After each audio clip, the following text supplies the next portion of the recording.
Greetings, everyone, and welcome once more to Dracovin Empire. Are you ready to dive back into the world of Golarion, the setting for the Pathfinder role-playing game system? If you are, I, your host and guide here, Tantis Narravan Dracovin, say my name 10 times fast, can lead you through a gateway through the universe to Golarion once more, where we're going to head to one of the lands of Linnorm Kingdoms and learn about the Linnorm Kingdom of the Ironbound Islands. If you are ready, my hand is outstretched, the gate is open, I can lead us there. Please remember to give a little bit of a support here, a little bit of tip to me, like and subscribe to the bell, and let me know, have you been to our topic today, the Ironbound Islands, and had any adventures there? Or any kind of experience with Linnorm King, White History? Let me know. Anyway, the gate's open, my hand outstretched. Let's head to the Ironbound Islands. We've arrived in Golarion once more. It's a little cold up here, being this far north, but fortunately, around me, I'll give you some little bit of enduring elements here to keep you warm in this temperature, at least just enough. Maybe we'll get a coat for you to help out. Anyway, let's start learning about this location we're in. What's some nice sources that can help me out? Well, I'm not gonna lie. Land of Linnorm Kings book. Land of Linnorm Kings is the book to do. It's going to give you everything about the nation, and gives you a lot of it. There hasn't been a lot of updates since there. There's a couple other smaller sources, but this is the main one I'm using. I would definitely recommend. Definitely with some stats and things, extras that are playing around. Alright, so, being in the Ironbound Isles, what do we know about it? What can we talk about? Well, there are some basic information that we can go over about this place. Of course, its capital is Halgrim, and it is ruled over by the Linnorm King, White Estrid. We'll talk about her a little bit now before we end here. But the fact is, this is a kingdom that's within the Ironbound Archipelago. The archipelago itself has 13 major islands and dozens of smaller ones, and it stretches all the way south to the infamous Morning Spire. Basically, this kingdom has changed and morphed and shifted the number of isles that's within it over this entire time. It's never quite the same. Under each ruler, basically, they control a different portion of it. So, yes, currently the kingdom has the islands of Antler Rock, Battle Wall, Dragon's Rib, and Filtreach, with some smaller uninhabited rocks that dot the water around it. So these are the ones that are watched over by White Estrid. She is the only Linnorm King to date that defeated her Linnorm and did not kill it, but claimed it as a living ally rather than a trophy. All the other Linnorm Kings defeated their Linnorms, basically mounted their heads on the wall. She defeated it and basically made it her servant. Under this rule, the Ironbound Islands have become more integrated with the southern lands, a lot more than any of the other Linnorm kingdoms. They are one of the more advanced and more connected with the rest of the world than any of the other Linnorm kingdoms. That's a big thing for this. And we can talk about that when we talk about the people of this realm, the society. Basically, if we're talking about Broken Bay, one of the other realms, that basically represents Linnorm Kingdom's history of violence and attempts to reassure itself. Ironbound Islands is the future in a lot of ways. They want the kingdoms to coexist with the rest of the world in a more peaceful way than a lot of the other nations in inner sea regions. White Estrid herself is a very unconventional ruler, and this is not just because of her unconventional way of defeating a Linnorm. She's eager to take this kingdom in a new direction, but she does balance the traditions of her ancestors. And she has managed this balance very well. She managed to balance this, traditions and ways of old with this new way of speaking that is incredibly impressive. Halgrim's prosperity for war and raiding are really not so much different than those of the raiders of Broken Bay or the Thanelands. But the raiders of Ironbound Islands only target nations that they say deserve raiding, as far as White Estrid judges. So, basically peaceful ports and peaceful nations have been left to roam, while she targets places like Midall, which is a very violent, evil nation, for their wealth. So nations that are worse, kind of dark, corrupted, kind of seen as more evil nations, she's basically, yeah, those guys are kind of jerks. We'll raid them. Those guys over there, they're really nice. They're willing to trade with us, do really nice things, not be bothersome to us. You don't get raided. Very much so, it's sort of like a wrath. They're still doing the tradition thing, but it's a wrath of the people. A protector almost in a lot of ways. These Ulfin warriors of the north.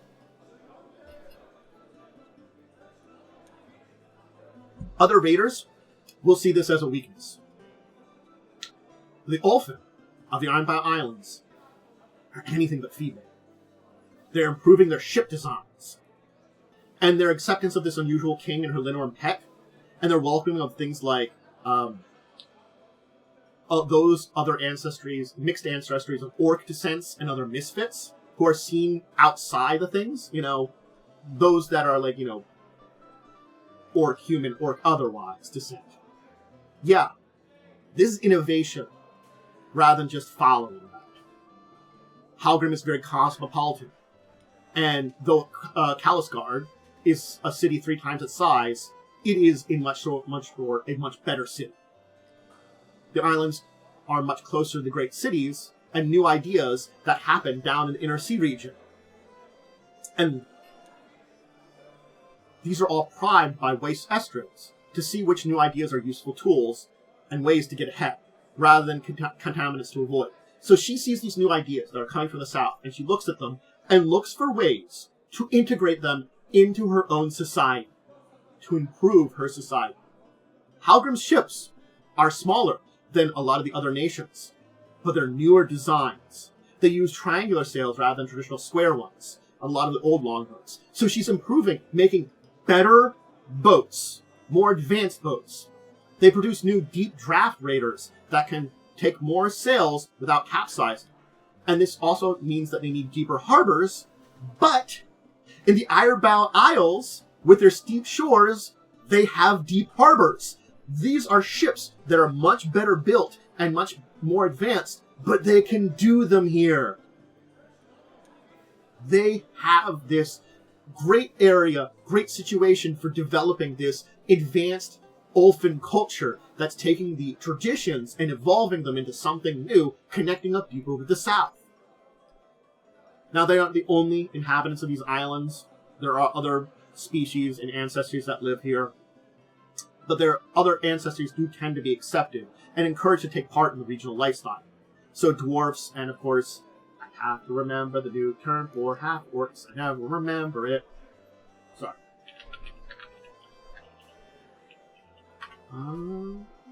Dromar. So dwarves and Dromar are some of the more common others that have been increased and introduced to these regions here. Dwarves having some culture that has some similar ties to the Ulfin people, and of course, Dromar tending to be a little bit less accepted in a lot of areas, being of orc descent in a lot of ways is not seen as being very well. But other humanoids are also seen in a lot of the settlements here. Basically, Dromar tend to actually have a lot more acceptance into the basic society here than a lot of other places in the Bastion. And, its influx of them coming is pretty big too. The docks of Halgrim are washed with Dromar who serve as longshoremen, and Filthy Reach's interior is being turned into a productive area where Dromar who want to own and active work land are getting the opportunity to do so, where other nations might be not so willing to accept them. There is, those stigmas are going away a lot more. The stigmas and acceptances are beginning to grow in this tumultuous era, but it is a slow going, and this is one of the areas that's one of the first adopters of this acceptance. White Estridge encourages the immigration of orcs, Dromar, dwarves, and others from all across the other Ulfinlands and beyond, gleaning inspiration from their customs and ideas, and getting a larger labor force out of the bargain. So they're getting more laborers, and they're getting these cultural ideas they can institute. Dwarven culture has ideas that will easily match with them. Dromar is taking some of their ideas that maybe come down from the more acceptable versions of orcish culture, some of the less violent versions of that, might be able to be brought in here. And of course, we have to talk about Estridge herself. She, first of all, is a woman. Now that doesn't sound like a lot, but she is the first female Linnorm King in the entire land's history. So that's a major thing. She has proven herself in a basically man's game of kingdoms up here, as that she is just as strong as the rest of them. She was also the first Ulfin king since the Winter War to openly encourage the use of magic amongst her advisors and allies. Basically, after Baba Yaga showed up and screwed up things, magic was seen as bad. She's like, magic... She doesn't see magic as a crutch, but can be used by those that lack physical strength to be raiders. It is another tool. It just has to be used the right way. And she's encouraging those under her to learn the right way to use that. She also doesn't rely on her reputation as an iconoclastic monarch. She has played against her strengths, basically leading the Ulfin traditionally and raids on Nissos, the capital of Niddle. She's raided the capital of Niddle. So, there are those that question her path to becoming that, and that can be kind of a weird subject for her. But all of her subjects consider her to be an ideal king, and see her as the candidate for High King, if the Ulfin need for Ulfin unity arises. Basically, of the current Linnorm Kings, her people can see her leading the entire Ulfin people if a need for a High King arises, and the Linnorm Kingdoms have to unite again against a new force. She might just be the one to do it. She is of a new future and a new place.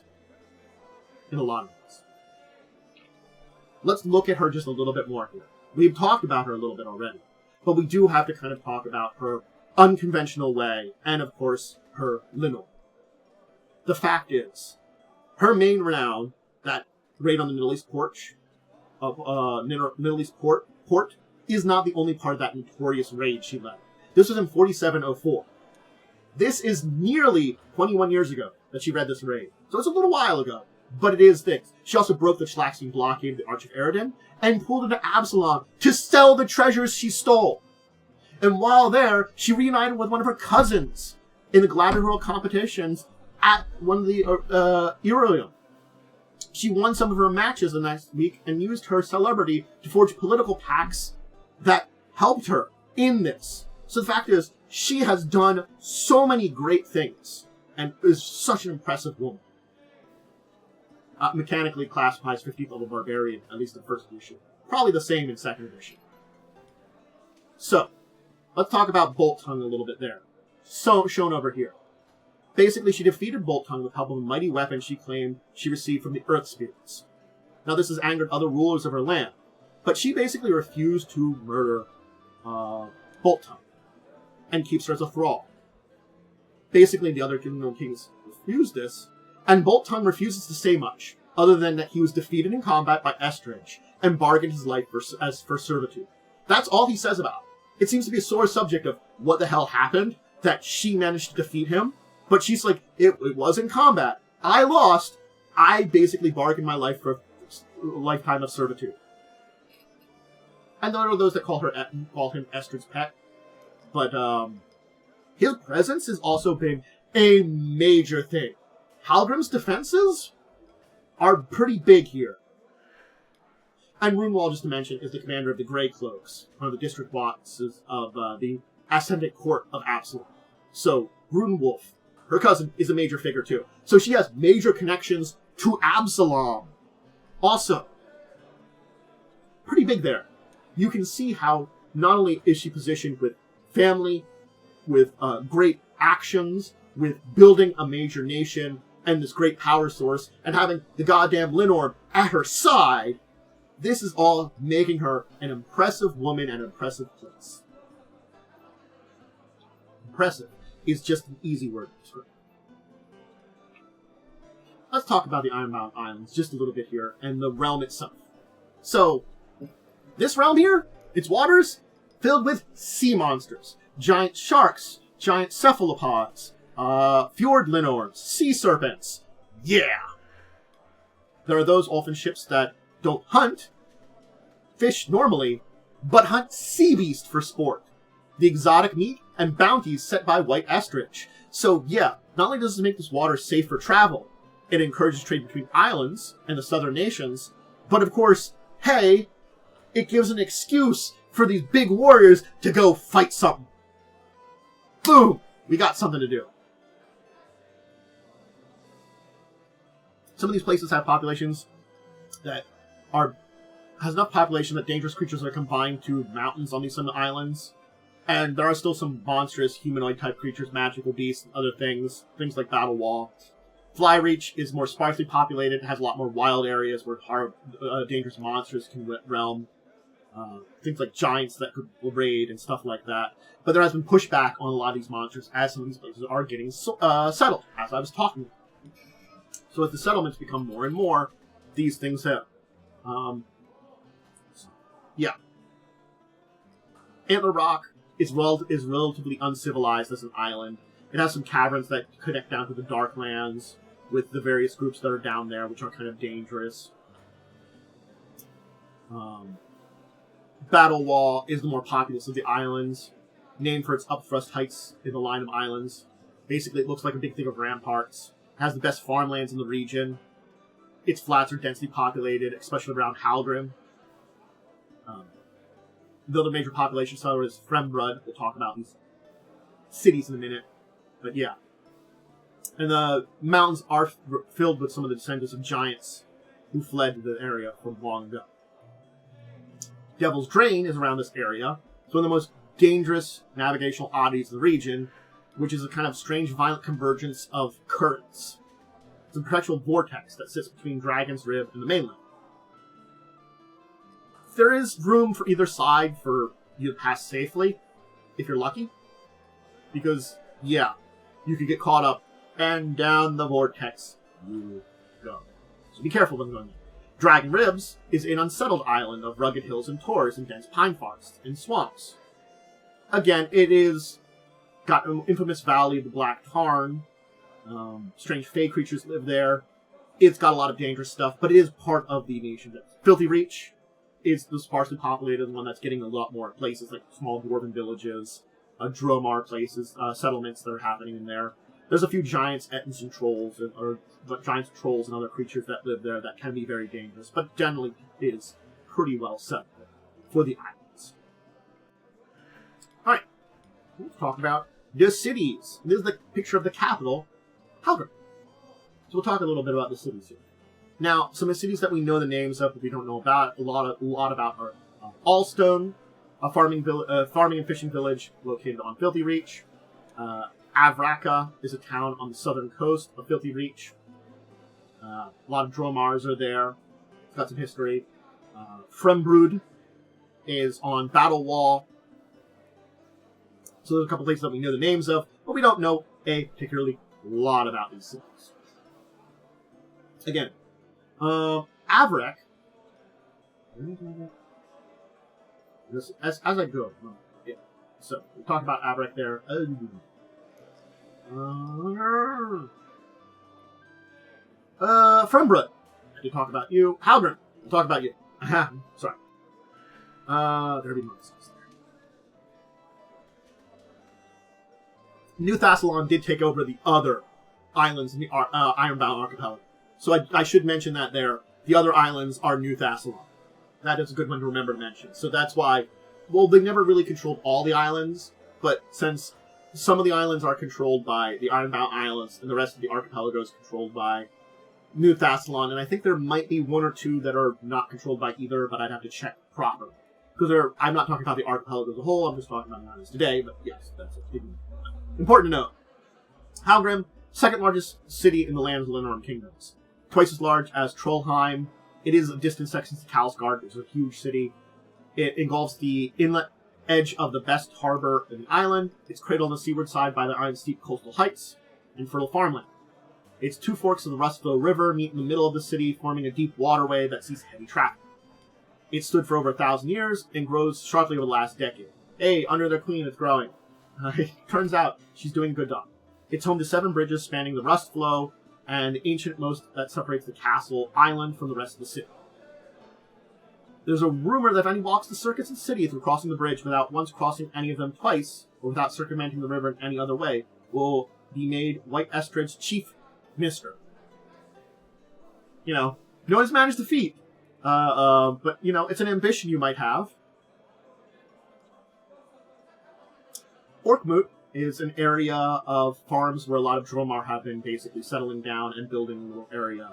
It's not very inspiral. It's a newer building, a little new place, but builders and organizers are hoping that, honestly speaking, it'll be a city for Dromar of themselves that might connect up with the rest of the place here. And of course, you do have to mention Thunderhold, where a lot of those giants hold, because it technically is a settlement. And we can also mention that there is a few other information that we do have on the previous kings of area. We know that around 2655, Halgrim, when it was founded, was under King, maybe Linnorm King, Igrim. So we know that's how old Halgrim is. It goes back to 2655. So over 1,500 years old. Ancient city itself. Actually, that's more like 2,000 years old. That's right. Over 2,000 years old. But there you go.